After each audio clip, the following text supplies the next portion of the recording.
Hello दोस्तों कैसे हैं आप लोग। दोस्तों आज की वीडियो है आपकी इम्यूनिटी यानी कि रोग प्रतिरोधक क्षमता के बारे में। जी हाँ, कि आपकी इम्यूनिटी मजबूत है या कमजोर। तो दोस्तों इसके लिए आपके शरीर में कुछ लक्षण होते हैं, अगर आप उन पर गौर देंगे, ध्यान देंगे तो आप बता सकते हैं कि आपके शरीर में जो आपकी इम्यूनिटी पावर है वो मजबूत है या कमजोर। तो चलिए शुरू करते हैं आज की वीडियो।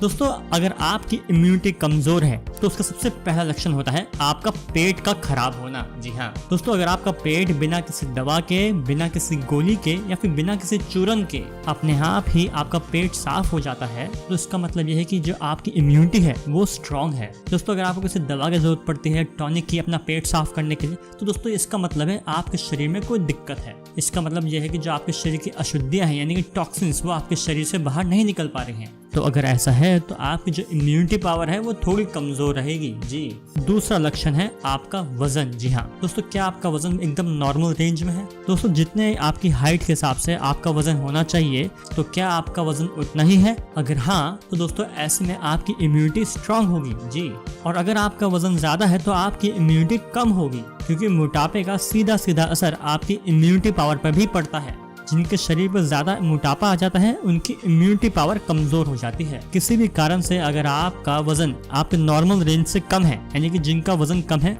उनकी भी इम्यूनिटी पावर कम हो जाती है, क्योंकि वजन कम होने का भी मतलब यही है कि आपका शरीर पूरी तरह से हेल्दी यानी कि तंदुरुस्त नहीं है। तीसरा लक्षण है साफ त्वचा यानी कि आपकी स्किन।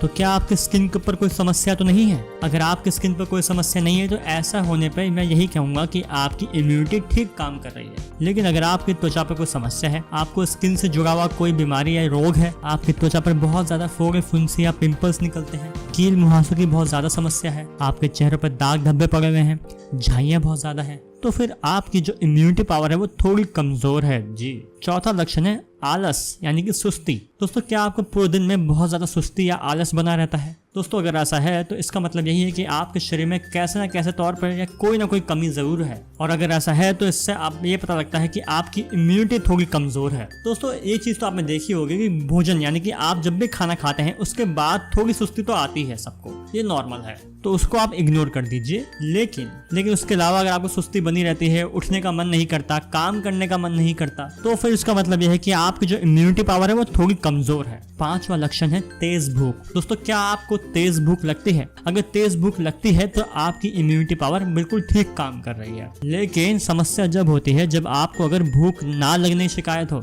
यानी कि आपको भूख नहीं लगती, तो इसका मतलब ये होता है कि जो आपके शरीर में पाचन तंत्र है यानी कि डाइजेशन वो थोड़ा कमजोर है, और अगर ऐसा है तो आपकी जो इम्यूनिटी पावर है वो कमजोर होगी। छठा लक्षण है गहरी नींद। जी दोस्तों, क्या आपको रात को सोते वक्त गहरी नींद आती है? दोस्तों अगर आपको गहरी नींद आती है तो आपकी जो इम्यूनिटी है वो ठीक काम कर रही है।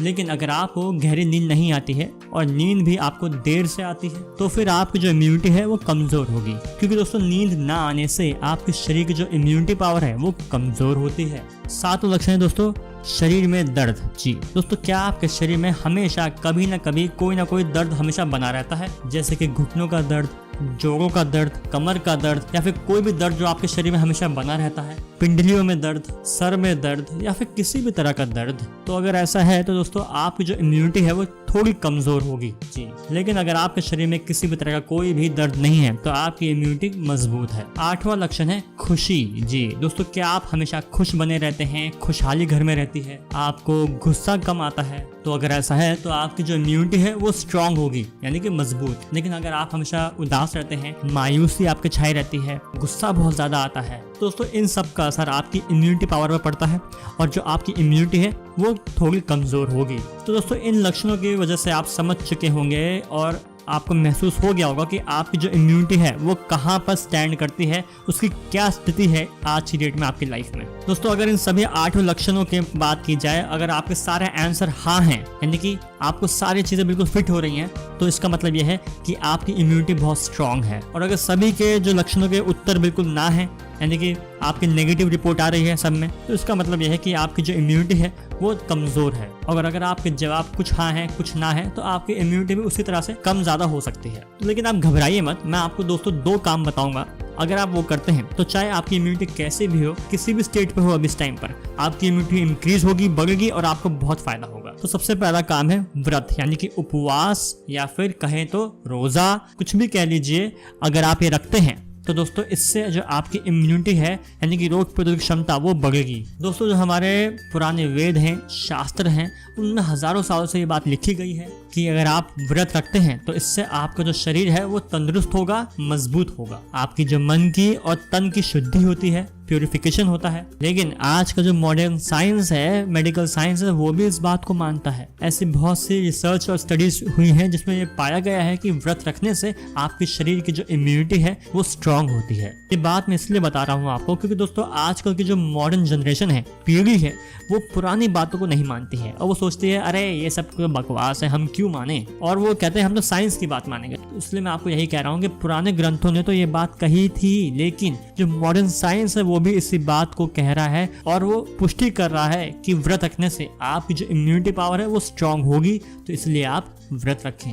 लेकिन आपको डेली व्रत नहीं रखना, आप परेशान मत होइए, आपको डेली व्रत नहीं रखना। आपको करीब 12 से 16 घंटे के व्रत रखना है। जैसे कि आप शाम का जो भोजन है यानी कि डिनर वो थोड़ा जल्दी कर लीजिए और जो सुबह का आपका ब्रेकफास्ट है वो थोड़ा लेट कर लीजिए। जैसे मान लीजिए कि अगर आपने रात का जो डिनर है वो करीब 6 बजे किया और जो सुबह का ब्रेकफास्ट है वो आपने करीब सुबह 10 बजे किया, तो फिर सीधा सीधा आपका करीब 16 घंटे का व्रत हो गया। दोस्तों व्रत रखने से होता यह है कि 2, 4, 6 घंटे में आपका जो भोजन है, आप जो खाते हैं वो पच जाता है और उसके बाद का जो टाइम होता है उसमें आपके शरीर को इतना टाइम मिल जाता है कि ये आपकी बॉडी के अंदर से रिपेयरिंग कर देता है। लेकिन जब आप एक भोजन के बाद दूसरा भोजन, दूसरे के बाद तीसरा, तीसरे के बाद चौथा और इनके बीच में भी आप कुछ ना कुछ खाते रहते हैं, तो इस दौरान आपकी बॉडी को टाइम ही नहीं मिलता अपनी बॉडी की रिपेयरिंग करने में।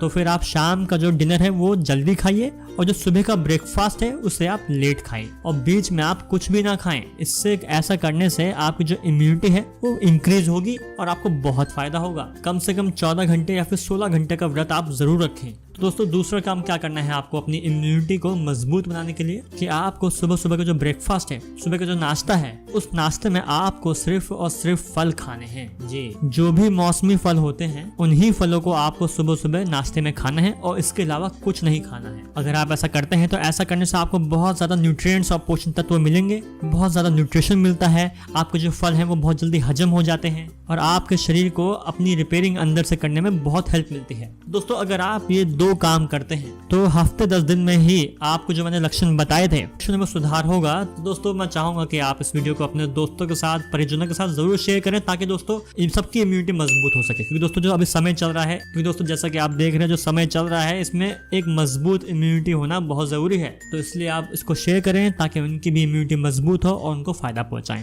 दोस्तों आप सभी ने मुझे अपना समय दिया, इसके लिए बहुत बहुत धन्यवाद। हम जल्द मिलते हैं नेक्स्ट एपिसोड में। थैंक यू दोस्तों।